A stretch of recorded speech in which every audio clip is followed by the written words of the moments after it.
Great news on your ratings. Tell us a little bit about the changes at your company that led to this upgrade.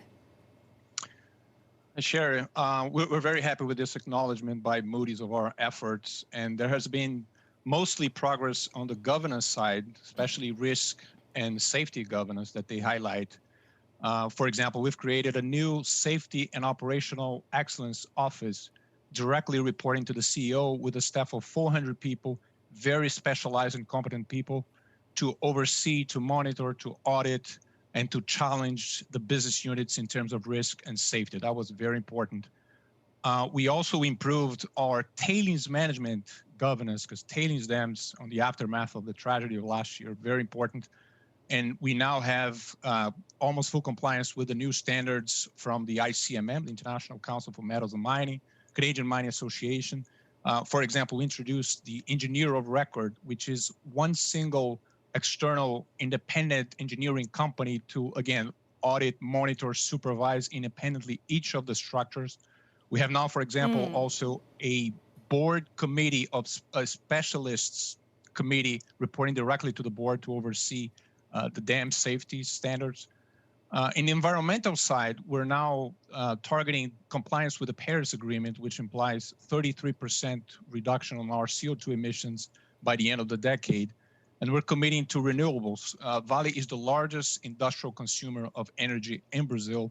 And by 25, we want to have 100% of our energy sourced from renewable sources. Right. There are windmills, solar parks under construction, a lot of stuff happening. Electric vehicles, of course, a key part when it comes to environmental friendly technologies. And we know that you've been in talk with Tesla about a partnership when it comes to nickel mining. What would that look like? Look, the automotive companies will need a lot of nickel, and the world is not prepared to supply that much nickel. So Tesla came to us to speak, because also most of Vale's nickel come from safe jurisdictions that follow best practice in terms of ESGs. And there's a road open for opportunities for mutual collaboration to try to develop those mines that the world will need. When could we see an agreement?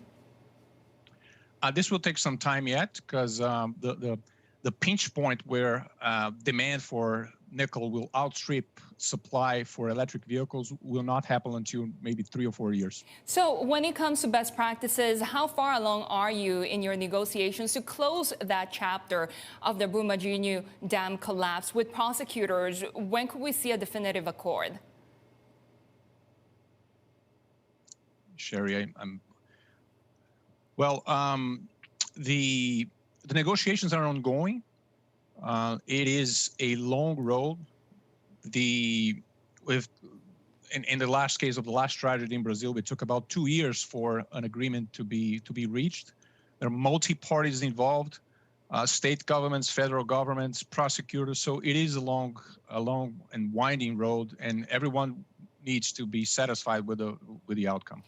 Will you be able to distribute your dividends as planned? Yes, actually, last week we paid a handsome dividend to our shareholders beyond the minimum prescribed by our dividend policy. So, Luciano, let's talk a little about your performance and the production side of things. Give us an update on where are you with your targets, because when you look at exports numbers, that's suggesting that perhaps you're a little bit behind on this year's target. Are you stockpiling? Actually, in September, Brazil shipments broke their record for the past 4 years for this month of the year. So without anticipating figures, I would say the markets have the appropriate signals to see that production from Vale is actually coming back. We continue to target 310 million tons for this year. We're well short of our capabilities because we have several mines impaired because of lack of tailings disposal systems. We're investing a lot. There are many assets coming on stream starting next year in order to recover that production capacity and supply the markets which are in need. Yeah, so how much in need are they? What are you seeing in terms of Chinese demand on the ground? Demand is very strong. China is producing more than 3 million tons of steel a day for the past 60, 90 days. It is an 8% increase over last year. On the calendar year, because of COVID, the increase will be just 1%. Property demand is slowing down a little bit, but manufacturing is picking up, auto sales, white goods. Construction, there's some increase of steel inventories across the chain, especially rebar for construction. There has been some restrictions on leveraging for property developers in place to prevent some speculation, but demand is very, very solid. In wintertime, it usually slows down, but from a very, very high base. And because of the lack of supply and imbalance, that we're seeing those prices as we are at close to 6-year highs. Yeah, does that mean that you're actually expecting those $100 plus prices to be sustained for how long? Look, if you look at the forward curves, the market has been expecting prices to come down for a number of years now. And the logic has always been that at one point in time, China will slow down and supply will normalize. So although supply is slowly normalized, it's still a long way to go. And Chinese demand has been surprising on the upside. So this is a forecast that has never materialized more recently. But the forward curves still point downwards.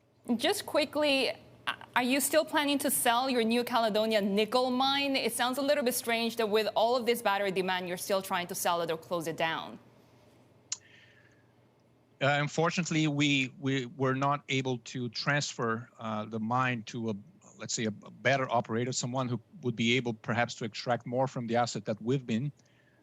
New Caledonia has an important component. They supply almost battery-ready material. However, the competitiveness of the asset hasn't been what it should be, and therefore we've been struggling to find someone to take it, and we've announced that we will put it into care and maintenance starting next year.